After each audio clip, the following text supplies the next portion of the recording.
Hello दोस्तों, इस video में हम इंडियन रिवर के प्रश्न को सॉल्व करेंगे। इस वीडियो को अंत तक ज़रूर देखिएगा। वीडियो कैसा लगा कमेंट बॉक्स में ज़रूर बताइएगा। तो आइए अब चलते हैं प्रश्न नंबर 1 की तरफ। प्रश्न नंबर 1 है हमारा कि निम्नलिखित में से नदियों की लंबाई का अवरोही क्रम कौन सा है। अवरोही क्रम का अर्थ होता है घटते हुए क्रम में। ठीक, तो घटते हुए क्रम में हमें जाना है। तो सबसे बड़ी नदी कौन सी है, तो देखेंगे कि भारत की सबसे बड़ी नदी सब लंबी नदी कौन सी है, गंगा नदी। तो देखेंगे यह भारत की नदी है, लेकिन ब्रह्मपुत्र गंगा से भी बड़ी है। तो ब्रह्मपुत्र नदी, उसके बाद गंगा नदी हो जाएगा। ठीक, उसके बाद गोदावरी, उसके बाद नर्मदा। तो इस चारों में से सबसे छोटी नदी नर्मदा हो जाएगी। तो घटते क्रम में यही क्या हो जाएगा, हमारा राइट आंसर हो जाएगा। ठीक, अब आइए चलते हैं प्रश्न नंबर 2 की तरफ। प्रश्न नंबर 2 हमारा कह रहा है, प्रश्न नंबर 2 है हमारा कि भारत की सबसे लंबी नदी कौन सी है। ठीक, भारत की, देखिए यहाँ पर पूछा है भारत की सबसे लंबी नदी। ठीक, तो भारत की सबसे लंबी जो नदी हो जाएगी वह गंगा हो जाएगी। ठीक, इसका उद्गम उत्तराखंड से होता है और यहाँ इस कहाँ पर जाके गिर जाता है, बंगाल की खाड़ी में। तो ये देखिए ब्रह्मपुत्र नहीं होगा, क्योंकि इसका जो उद्गम स्थल है ये कहाँ से है, तिब्बत से है। ठीक, तो ये नहीं होगा हमारा। तो B is the right answer हो जाएगा। आप कमेंट बॉक्स में आंसर करके बताइए कि दक्षिण भारत की सबसे लंबी नदी कौन सी है। आइए अब चलते हैं प्रश्न नंबर 3 की तरफ। प्रश्न नंबर 3 है हमारा कि किस नदी की सहायक नदी बांग्लादेश में पद्मा के नाम से जाना जाता है। ठीक, तो देखेंगे गंगा जो नदी है, यह जब गंगा नदी बांग्लादेश में प्रवेश करती है तो इसी गंगा को हम पद्मा के नाम से जानते हैं। ठीक, कौन से नाम है, पद्मा के नाम से हम जानते हैं गंगा नदी को। तो B is the right answer हो जाएगा।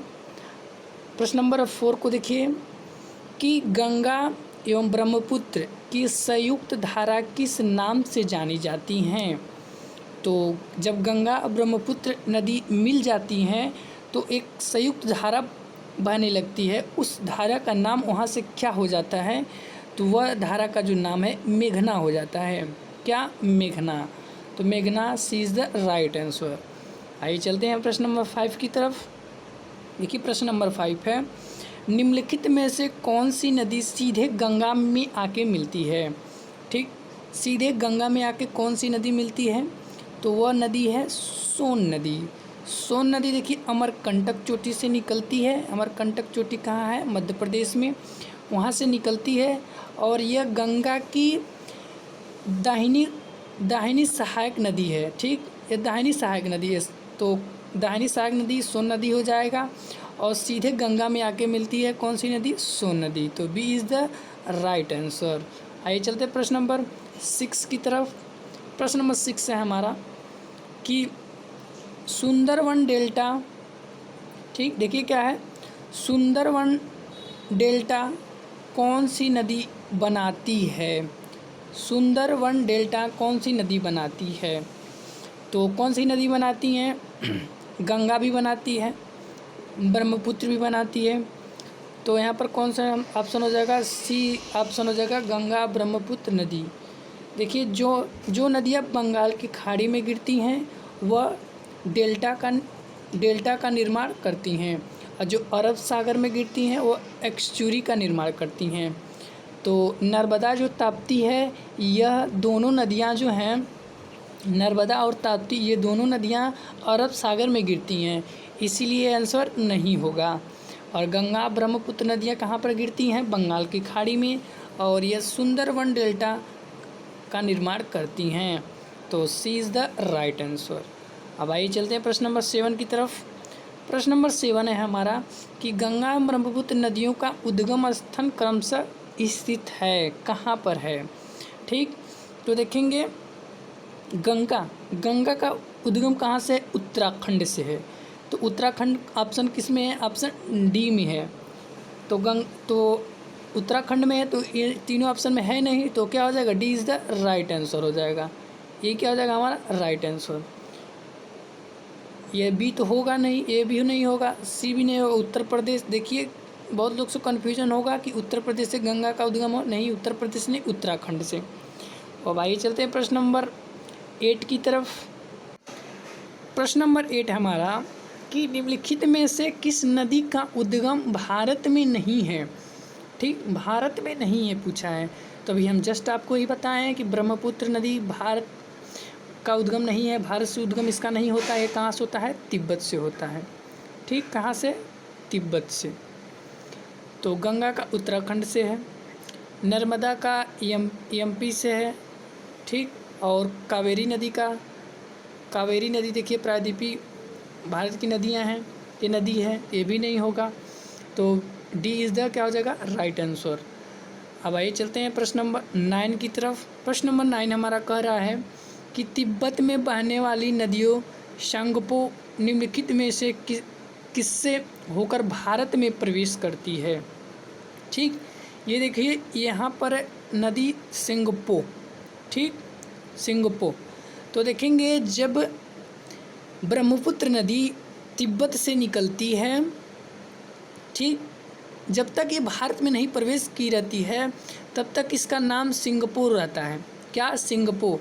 जब यह अरुणाचल प्रदेश में प्रवेश कर जाती है तब यह ब्रह्मपुत्र नदी के नाम से जाना जाता है। ठीक, और जब ये गंगा से मिलकर संयुक्त धारा बन जाती हैं तो उसे हम मेघना के नाम से जाना जाता है। ठीक, तो इस क्वेश्चन का जवाब क्या हो जाएगा कि किस होकर भारत में प्रवेश करती है, तो अरुणाचल प्रदेश। तो सी इज़ द राइट आंसर। आइए चलते हैं प्रश्न नंबर 10 की तरफ। ये देखिए प्रश्न नंबर 10 है, निम्नलिखित में से कौन सी नदी नामचावरवा यू टर्न लेते हुए भारत में प्रवेश करती है। वो कौन सी नदी है? तो अब ब्रह्मपुत्र नदी है। कौन सी नदी है? ब्रह्मपुत्र नदी। तो ऐसे प्रश्नों को आप फिगर के माध्यम के द्वारा समझ सकते हैं।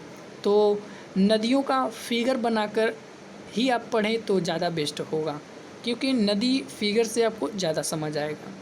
तो आइए चलते हैं प्रश्न नंबर 11 की तरफ। देखिए प्रश्न नंबर 11 है कि तिब्बत में मानसरोवर झील के पास किस नदी का उद्गम स्रोत स्थित है।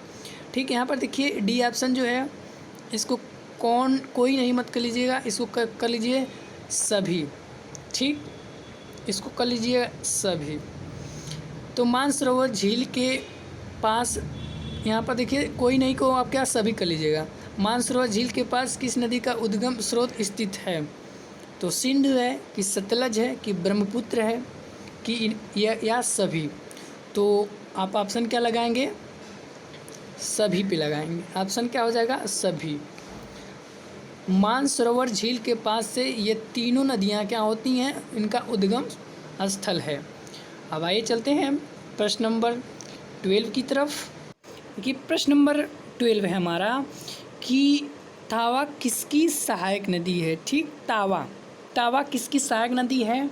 तो तावा जो है यह नर्मदा नदी की सहायक नदी है। यह जो नर्मदा नदी है यह भ्रंश घाटी से बहती हुई एस्चुरी बनाती हुई अरब सागर में गिर जाती है। ठीक, नर्मदा। ये देखिए भ्रंश घाटी, क्वेश्चन बनता है कि भ्रंश घाटी से बहने वाली नदियाँ नर्मदा है और सोन है। ठीक, तो भ्रंश का मतलब क्या होता है? जब दो स्थान एक दूसरे से अलग हो जाते हैं, अब बीच में क्या हो जाता है? खाई बन जाता है, उसे हम क्या बोलते हैं? भ्रंश घाटी। ठीक, तो भ्रंश घाटी यह विंध्याचल पर्वत और सतपुड़ा पर्वत के बीच से यह नर्मदा नदी बहती हुई जाके अरब सागर में एस्चुरी बनाकर गिर जाती है। तो तावा किसकी सहायक नदी है? नर्मदा की। अब आइए चलते हैं प्रश्न नंबर 30 की तरफ। देखिए प्रश्न नंबर है हमारा 13 कि निम्नलिखित में से किस नदी को उड़ीसा का शोक कहा जाता है। ठीक, उड़ीसा का शोक अर्थात उड़ीसा में काफ़ी ज़्यादा बाढ़ लाते ही वो कौन सी नदी है? तो वह नदी है महानदी। ठीक, यह महानदी देखिए उड़ीसा राज्य में ही डेल्टा बनाकर बंगाल की खाड़ी में गिर जाता है। तो यही क्या हो जाएगा, राइट आंसर हो जाएगा। अब आइए चलते हैं प्रश्न नंबर 14 की तरफ। ये देखिए प्रश्न नंबर 14 है हमारा, इंदौर के समीप यहाँ पर देखिए, इंदौर के समीप स्थित जनपाव पहाड़ी स्रोत है। ठीक, जनपाव पहाड़ी स्रोत है, वो कौन सी नदी है? वह नदी है चंबल नदी। कौन सी नदी? चंबल नदी। तो B is the right answer. अब आइए देखते हैं प्रश्न नंबर 15 को। देखिए प्रश्न नंबर 15 है हमारा कि भारत की लवण नदी के नाम से जानी जाती है। ठीक, तो ये लवण नदी के नाम से जाना जाता है, वो कौन सी नदी है? वह नदी है लूनी नदी। ठीक, कौन सी नदी है? लूनी नदी। लूनी नदी ये राजस्थान से निकलती है, अरावली पर्वत से। जब यह नदी निकलती है तब यह क्या रहती है? मीठी रहती है। लेकिन जब यह ऊंचाई पर से ढलान से नीचे आती हैं तो यह लवणी नदी लवण हो जाता है। ठीक, तो यह क्या हो जाएगा? B is the right answer. अब आइए चलते हैं प्रश्न नंबर 16 की तरफ। यहाँ पर देखिए कि कौन सी नदी भेटाघाट के समीप कपिलाधार जलप्रपात का निर्माण करती हैं? वो कौन सी नदी है? तो वह नदी है नर्मदा नदी। नर्मदा नदी ही भ्रंश घाटी से बहती है, तो यही कपिलाधार जलप्रपात निर्माण करती हैं। तो 16 का इज़ द राइट आंसर। प्रश्न नंबर अब 17 को देखिए कि बिहार का दुख या सुख नदी किसे कहा जाता है? ये काफ़ी ज़्यादा इम्पोर्टेंट प्रश्न है। तो कौन सी नदी है? वह नदी है आपका B is the right answer, Kosi. ठीक, कौन सी नदी है? कोसी। ठीक, उसके बाद देखिए विश्व का सबसे बड़ा नदी मंजुली का निर्माण करने वाली नदी है। ठीक, कौन सी नदी है वह नदी है आपकी ब्रह्मपुत्र नदी। जब ब्रह्मपुत्र नदी अरुणाचल प्रदेश में जब प्रवेश करती है, ठीक, ये जब अरुणाचल प्रदेश में प्रवेश करती है तो वहाँ पर यह मंजुला द्वीप का निर्माण करती है। तो डी इज़ द क्या हो जाएगा? Right answer. अब आइए चलते हैं प्रश्न नंबर 19 की तरफ। ये देखिए निम्नलिखित में से कौन सी नदी दक्षिण से उत्तर की ओर बहती है? दक्षिण से उत्तर की ओर कौन सी वो नदी बहती है? तो यहाँ पर कुछ एरर है, इसको आप करेक्शन कर लीजिएगा। यहाँ पर ब्रह्मपुत्र को न करके आप बेतवा कर लीजिएगा। ठीक, बेतवा। तो दक्षिण से उत्तर की ओर प्रवाहित कौन सी नदी होती है? गोदावरी। ठीक, देखेंगे यह गोदावरी जो नदी है यह पश्चिमी घाट से निकलती हुई यह बंगाल की खाड़ी में गिर जाती है, ये होगा नहीं।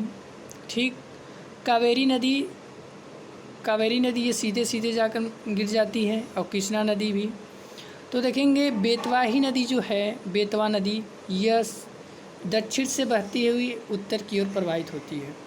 तो D is the right answer हो जाएगा। और इस ऐसे प्रश्नों को आप मैप करके ही करें तो ज़्यादा बेटर होगा। ठीक, तो Betwa is the right answer हो जाएगा। अब आइए चलते हैं, आज का लास्ट प्रश्न है कि भारत की किन सबसे अधिक नौंगमे दो नदियां हैं, वो कौन सी नदी हैं? ठीक, तो वो कौन सी नदी हैं? गंगा और ब्रह्मपुत्र। ठीक, तो आप नौंगमे का आप अर्थ क्या होता है इसका कमेंट बॉक्स में आंसर करके बताइए। और आज के लिए बस इतना ही। वीडियो कैसा लगा कमेंट बॉक्स में ज़रूर बताइएगा। आज के लिए बस इतना ही। धन्यवाद।